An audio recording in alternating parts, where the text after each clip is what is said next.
रूह क्या है? हमने ज़मीन ही से तुम्हें बनाया और इसी में तुम्हें फिर ले जाएंगे और इसी से तुम्हें दोबारा निकालेंगे। हज़रत अबू हुरैरा रज़ी अल्लाह से रिवायत है कि रसूलुल्लाह सल्लल्लाहु अलैहि वसल्लम ने फरमाया, इंसान के जिस्म की हर चीज़ गल जाएगी मगर उसके रीढ़ की हड्डी के बारीक अज्जा बाकी रहेंगे और इसी पर दोबारा उसके जिस्म की तहलीक होगी। हज़रत अब्दुल्ला बिन मसूद रज़ी अल्लाह रिवायत फरमाते हैं कि मैं रसूलुल्लाह सल्लल्लाहु अलैहि वसल्लम के साथ मदीना मनव्वरा के खंडरात में चल रहा था कि इसी दरमियान कुछ यहूदी रसूलुल्लाह सल्लल्लाहु अलैहि वसल्लम के पास से गुज़रे। उनमें से किसी ने कहा, इनसे रूह के मुतल्लिक दरियाफ्त करो।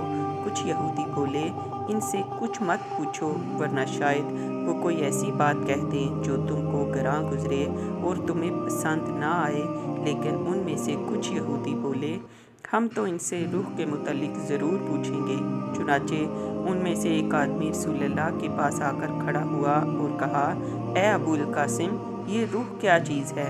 रसूलुल्लाह सल्लल्लाहु अलैहि वसल्लम अपनी जगह पर खामोश खड़े रहे। मैं समझ गया कि आप पर वही का नज़ूल हो रहा है।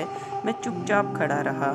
जब वही नाज़िल होने की कैफियत ख़त्म हुई तो आपने कुरान की वो आयत जो उस वक़्त नाज़िल हुई थी तिलावत फरमाई, ए नबी, तुमसे ये लोग रूह के बारे में पूछ रहे हैं, कह दो कि रूह मेरे रब के हुक्म से है और तुम्हें इल्म का बहुत थोड़ा हिस्सा दिया गया है, इसलिए तुम रूह की हकीकत नहीं समझ सकते।